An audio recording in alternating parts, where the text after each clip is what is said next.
It's time. And one of the things that I think most of us do, we get confused as to which way to turn the clock. So one of the easy things that we've learned to help us as we go through the seasonal change is that we spring forward and fall back. So with that, in the springtime, you know you turn your clocks forward. In the fall time, you turn your clocks back. And without that little kind of rhyme, so to speak, chances are many of us would be confused. And it's easy, not just in terms of turning the clocks back or forward, but springtime, it kind of symbolizes the fact that we're going forward. You've just come from the winter season, and normally it's April that you spring forward and turn the clocks forward. There's a kind of a warmth in the air. The flowers are starting to bloom. The grass is starting to grow. And you have a sense of anticipation that things are going to get better. Spring forward. And when fall comes, you have a sense that winter is on the way. So it's a kind of a sense that you're kind of going backwards. Life can be the same way. There are periods in your life where you have a sense that you're springing forward, that things are on an upward climb, that things are getting better, that things are going to be better today, better tomorrow than they were today. A spring. You walk like it's spring. You talk like it's spring. There's a kind of an enthusiasm. There's a kind of a positiveness in all that you do. On the other hand, there are times in your life in which you fall back.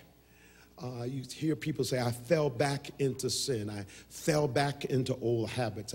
Oftentimes, falling back symbolizes the fact that you strayed from where you were and you're now at a place you don't want to be. And so it becomes challenging. It becomes difficult because oftentimes when you fall back, it's hard to get up.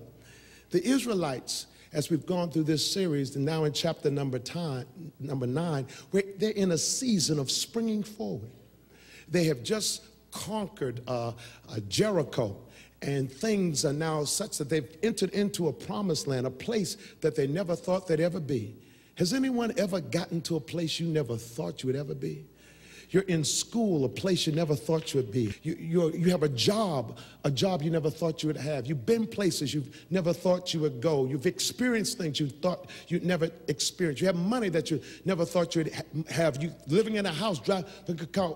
Your life is such that it's just, thank you, Jesus. I've gotten to places, it's not perfect. I'm not saying it's perfect, but you went through a period in your life where everything seemed like it was heading the right direction, and you were springing forward. It's a wonderful feeling, and that's where the Israelites were. They were at a place after going into Jericho. They said they would never get to Jericho. 40 years earlier, you'd never conquer Jericho. You'd never break through Jericho. And here they were doing what folks said they would never do. I see some folk here today. You did some stuff your family said you'd never do.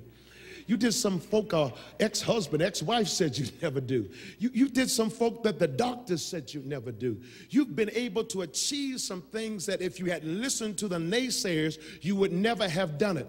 But because you had a sense that God was on your side, here you are this morning having baffled the expert and made the devil out to be a liar. Do I have a witness in the house? And so that's what the Israelites were feeling.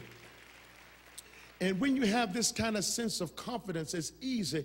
And so when they went to Ai, they were overconfident. It's easy sometimes to get spiritually overconfident. I know we say I can do all things through Christ that strengtheneth me, but the key word is through Christ. You have to make sure that Christ is with you as you're doing what you're doing.